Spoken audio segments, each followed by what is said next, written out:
It is August once more in our Pirates franchise rebuild, and with a solid lead in the division and the Pirates definitely looking playoff bound, it's that time of year again to consider potential contract extensions. Now, if we look at the list of players that are available for extensions, I'm not all that intrigued by most of these players, but there are two that I think are at least worthy of consideration. Joe Adell is somebody whose contract is set to expire at the end of this season. Let's just kind of take a look at what he's done. Is this a player that we want to keep around? He's had an OPS kind of in that mid 700s area now for both of these seasons.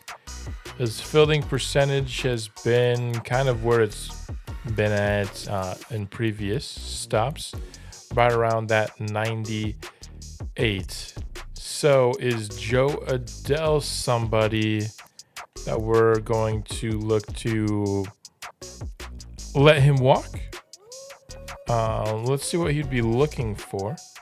So he's not looking for quite as much as he was the last time he was available. He certainly likes this team, but this is on a 5-year deal. I don't think I'd give him a 5-year deal. I'd probably be looking more for 3 or maybe even 2. A 2-year 14.5 for him would be something I could see us entertaining. It all just kind of depends on how close we feel that Robinson Brown is.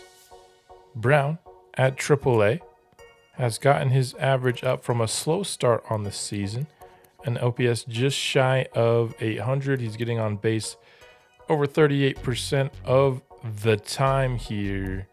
Walk and strikeout numbers look pretty good. He's never going to be a home run hitter, but the real question is, does he have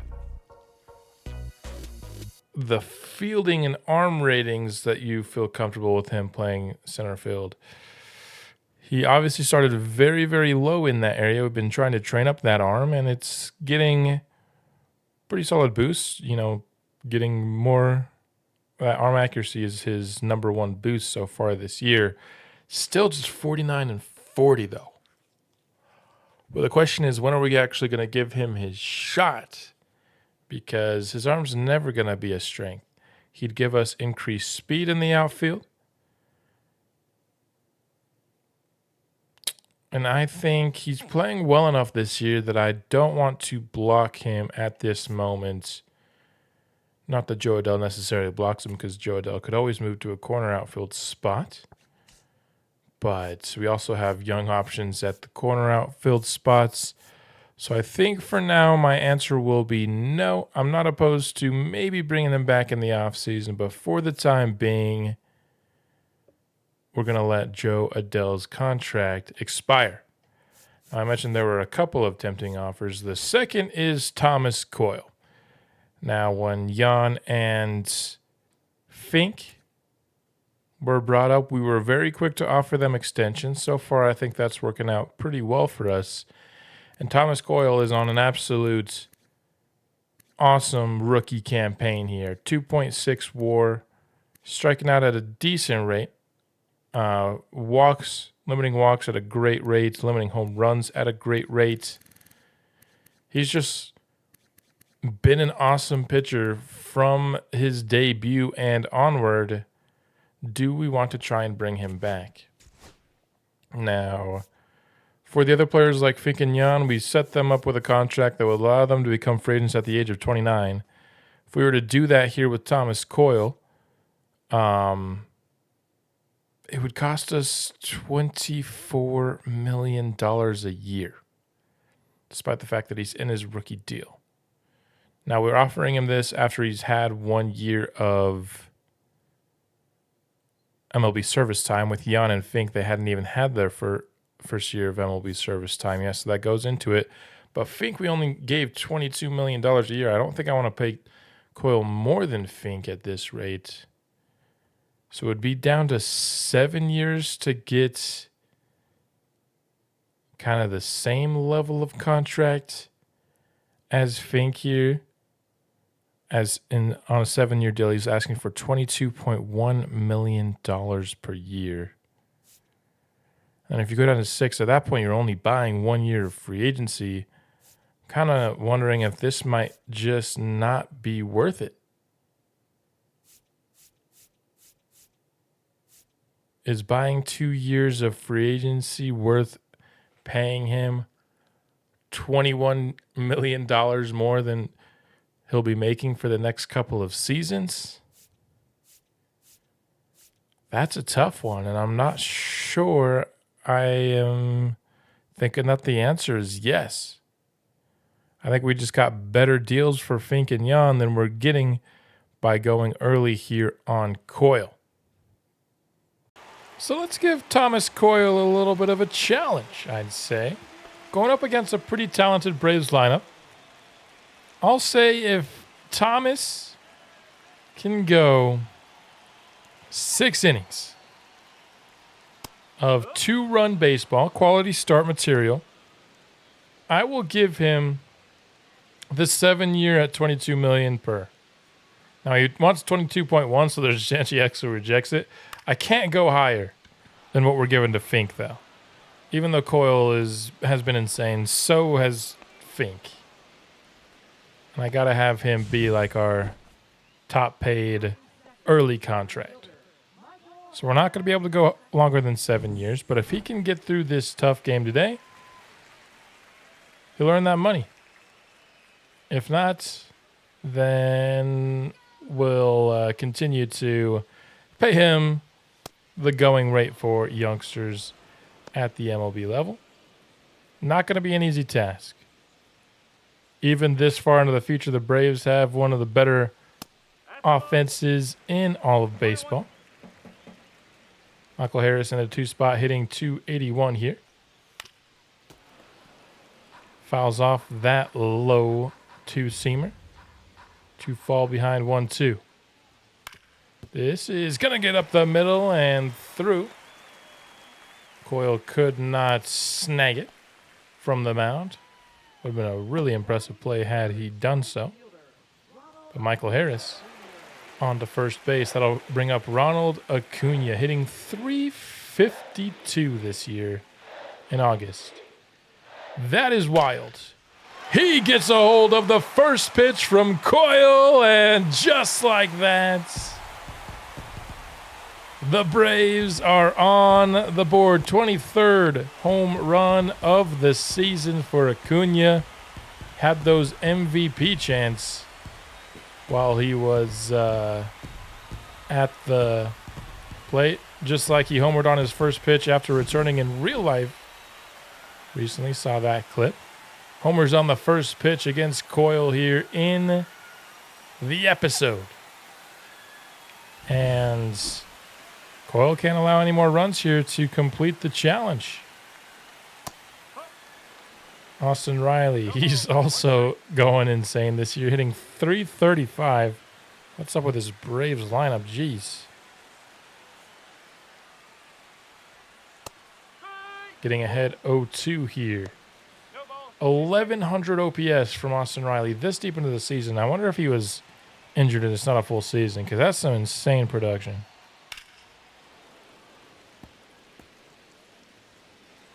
You have to imagine that might be the case. Either that or maybe there's a recent update that made my sliders go crazy. I mean, we're certainly getting good production out of our players too, but not to that level. Nice job with the first strikeout there. Hassan Kim now to the plate. You're not going to get a break here in the lineup of Atlanta. I mean, you're going from Acuna to Riley to Kim. Haven't even seen Matt Olson yet. Once again ahead, 0-2. Some really nice pitches, and that's going to get dug from low in the zone. Just getting inside that right foul line for a 2-out single for Hassan Kim. Yeah, just fair there. Got a pretty nice bounce off the wall to keep it to just a single.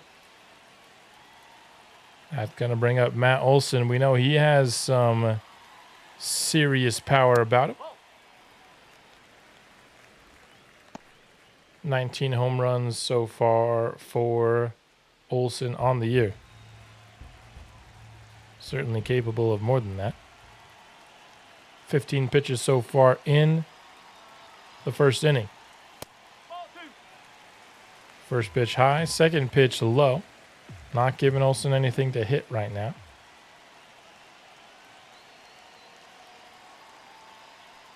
And fouled off on a great pitch lower outside.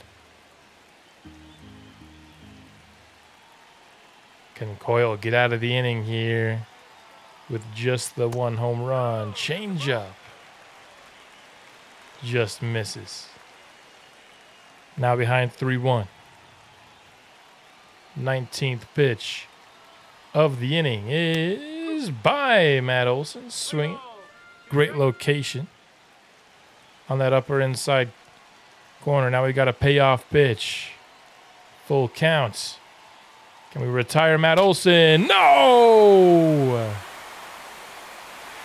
Another homer allowed. 456 feet. Was a good battle. But Olson with his 20th homer of the season makes it 4 runs on the board already for the Braves. And a challenge that has already failed after just 2 outs. Well, that tells us what we wanted to know.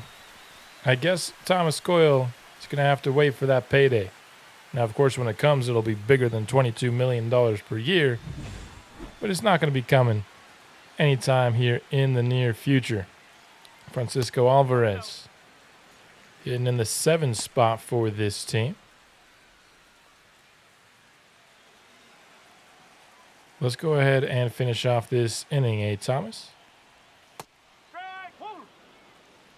That pitch is inside. Now the count is 1-1. Popped up, foul territory. Jan underneath it, and the inning is over. Not the start that Thomas Coyle was hoping for, and with the challenge already failed, we went ahead and simulated the game. I was hoping that we could maybe get into the good late game. I decided once we got to the 8th inning that at 4:10 we were probably going to lose, but we exploded offensively with 5 in the 7th and 3 in the 9th, and somehow came back to win this game.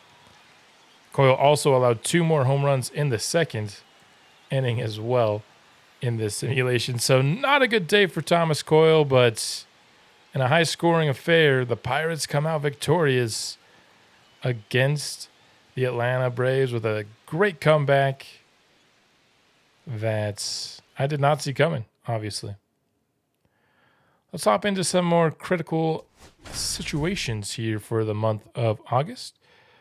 As we prepare for the playoffs, I like to see this team in some high leverage situations to see if we can perform better than we did last year once we reach the postseason. We've got David Jan up to the plate here in a game against Atlanta here. And much different than the last game. Just 1-2 here in the top of the 9th inning. Pirates with a man on first. Try to tie this game up or perhaps even take the lead, and that's Brian Reynolds. Chilling over on first base. David Jan digs this one, but it runs foul. Hit it decently hard. Not going to have to protect here with 2 strikes. Good eye there. Going up against Jason Adam on the mound for the Atlanta Braves. This is lifted to right field, but not the carry we needed. Oh, I was open. that could maybe be a go-ahead home run.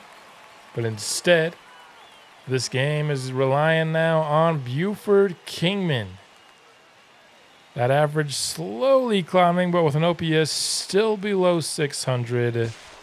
Not quite the production you'd hope for in his first season at the major leagues.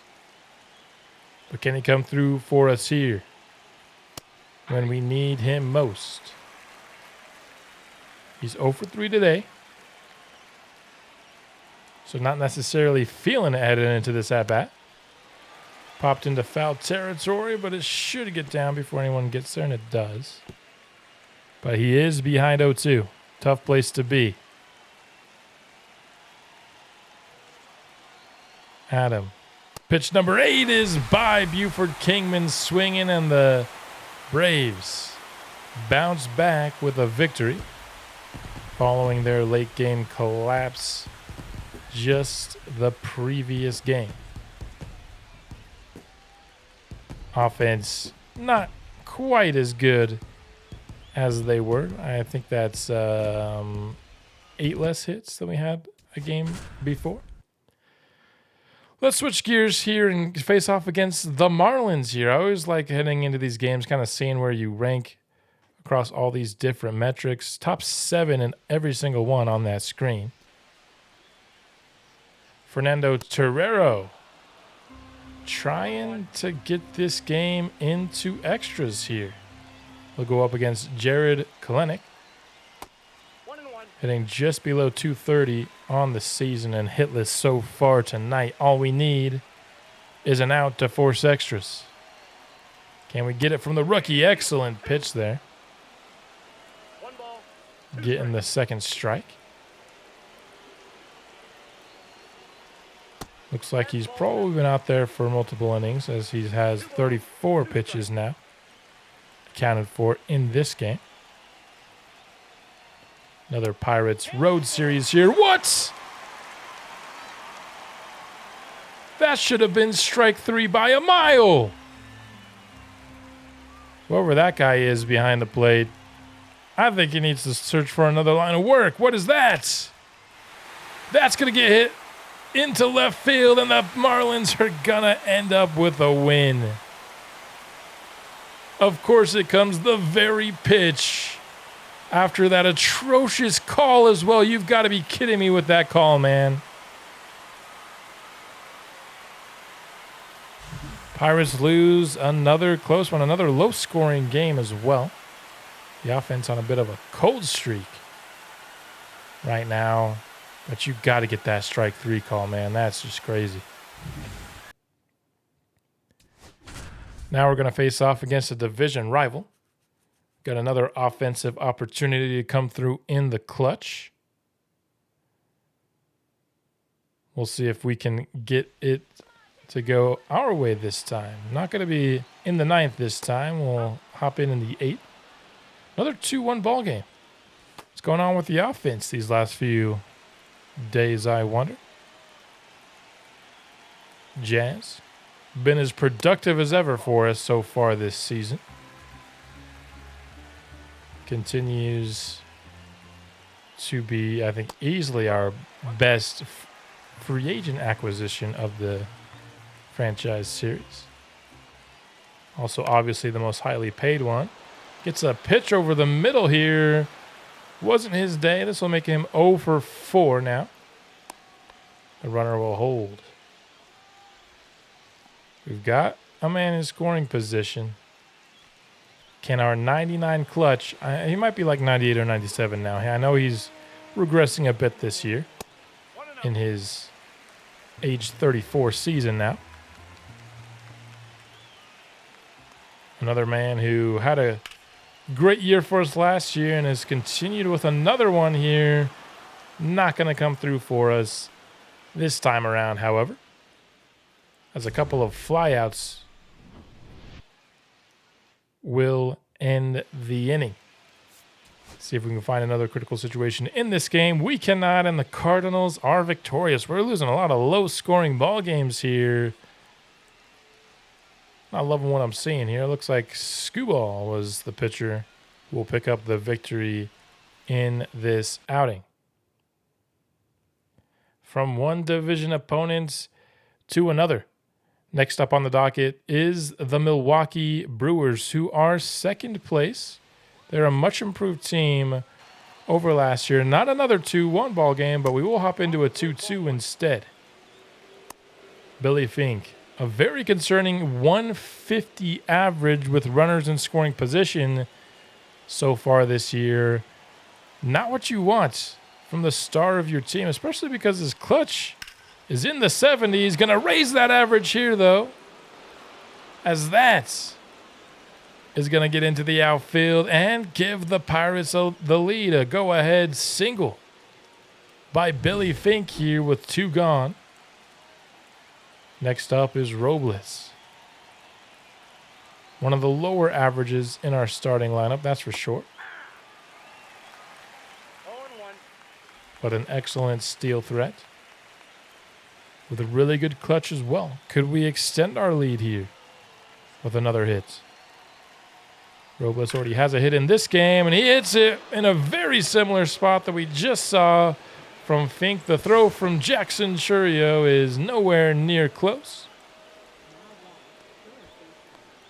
And we've got back-to-back singles that brought in runs from the top of our Pirates lineup, and that's going to bring in a lefty to go against Jazz. Pretty good decision, I'd say. Jazz. 1 for 4 today. Trying to keep this good inning alive for the Pirates. Getting ahead 2-0 on the count, showing some nice discipline. Going up against Aaron Ashby. We've got a lot of speed at second, so even a not that great hit probably brings in another run. Great circle change there to not get a walk on 4 pitches for Aaron Ashby here. 5th pitch is swung on by Jazz, chopped to first, and Josh Bell will retire him for Milwaukee. But back-to-back RBI singles give the Pirates the lead. Later on in this game, we've got another situation here. Now Emmanuel Clase trying to close Milwaukee out. Got a couple runners on here for our stud closer. I think he's probably allowed those base runners, so he's not having his best performance right now. Have to assume he has allowed those base runners at least. Great cutter there to get Josh Bell down swinging. Now 2 gone. You could probably allow 1 more base hit as long as it wasn't a really strong one and still win this game.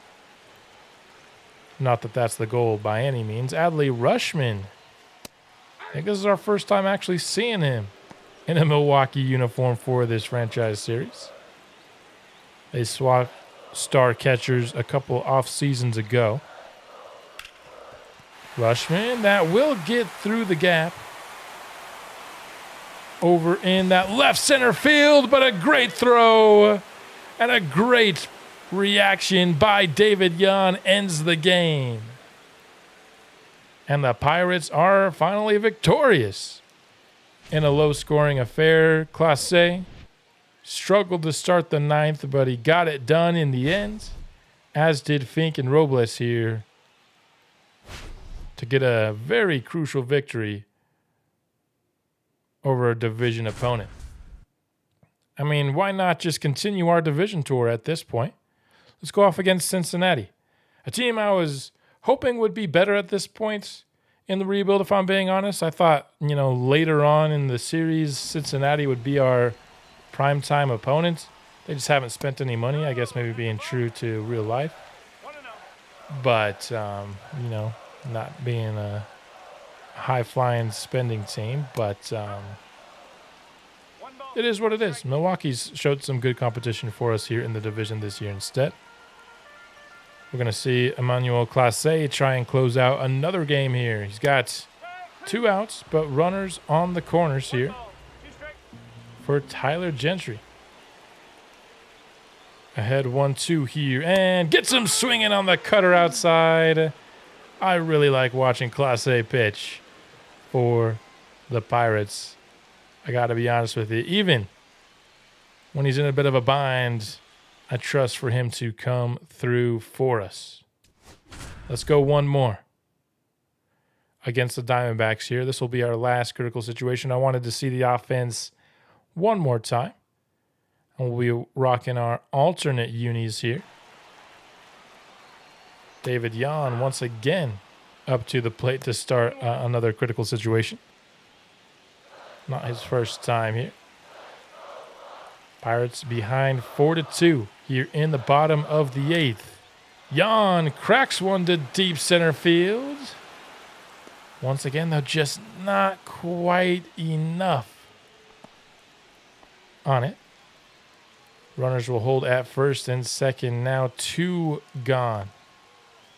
This time it'll be Termarr Johnson trying to keep the inning alive for our Pirates. 270 in his average, of course, made the mid-season swap to make him our everyday second baseman. But we should have relatively similar at-bats between Triolo and Termarr Johnson at this point that we can use maybe at the end of the episode to determine who should be our second baseman for the playoffs. Obviously, there's some advantage with Termarr being much younger, but ultimately, I just want to get the best lineup I can for the playoffs, and unfortunately, Termarr unable to keep this inning alive. Let's see if there's another critical situation to be had, and there is not. Both teams will get one more run on the board, but the Diamondbacks victorious in this one. We will not end off on a high note with our situations for this episode. We will end the month of August with a record of 84-52. We have a 5.5 game lead on the division. There's a good chance we'll have it all wrapped up by the time we face off against Milwaukee, but there's also a chance that this final season could actually determine the winner of this division. We'll see what happens in the next episode. But taking a look, we're the best team in baseball now, and we are the best pitching team in baseball as well. 5th in contact, 3rd in power, only 13th in defense. Taking a look at how some of our players are doing. Paul Skenes, surprisingly, I think 12-10 with a team that's been this good. I mean, last year was 15-5. Not that wins are a pitching stat only, but his numbers just also aren't quite as good as last year.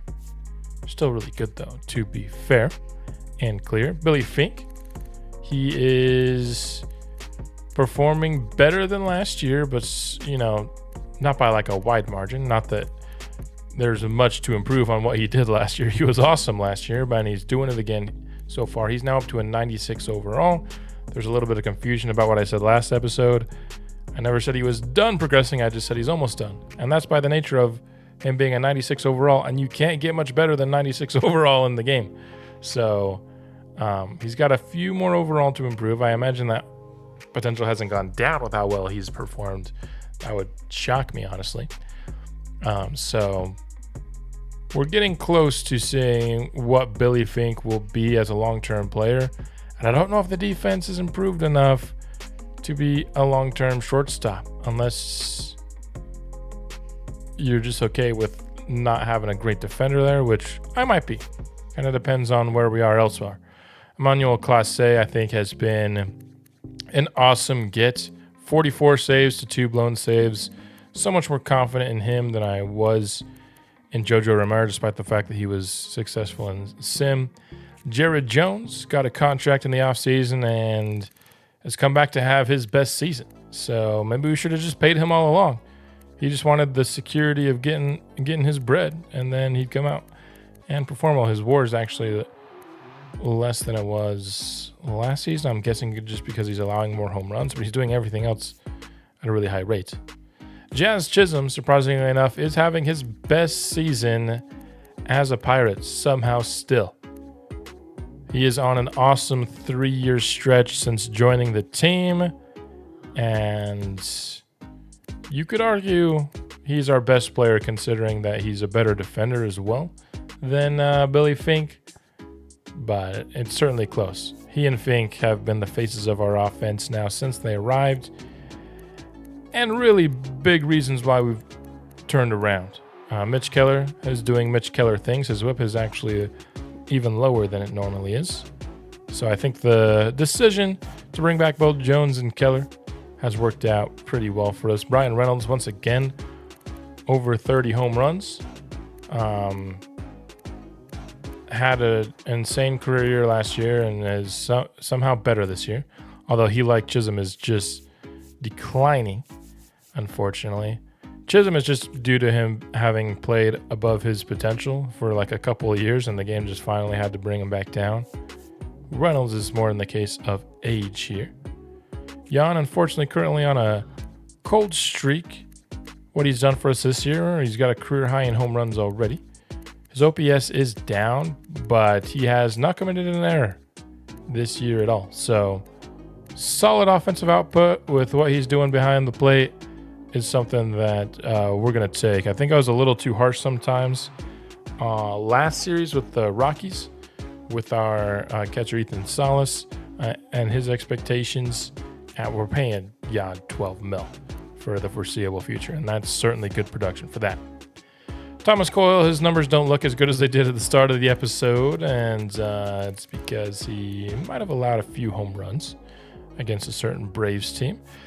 Bubba Chandler, his ERA is now below 5, but not having the greatest year, that's for sure.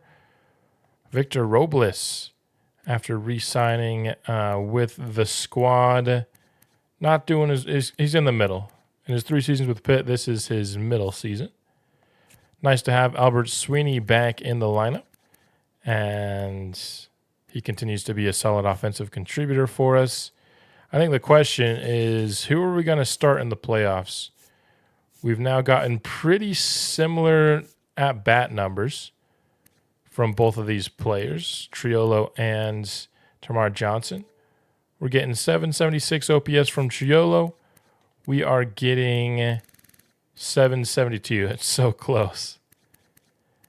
I think with it being so close, I think we might just stick with Tamar Johnson. He's a cheaper option going forward. So, younger player. And that honestly might be the difference when, 7 years younger. It might be the difference when you're talking about guys that are so close. Take a look at our bullpen. Another great year from Majinski. Gomez, okay. Mosqueda's looking for a call up here soon for sure. Waylock, really good bounce back year after not being great last year. But he's only, did I just see that right? Only 7 innings. So he's looking good in very limited action. Richard Lynn, pitching well. Fernando Torrero, okay. George Soriano, pretty decent.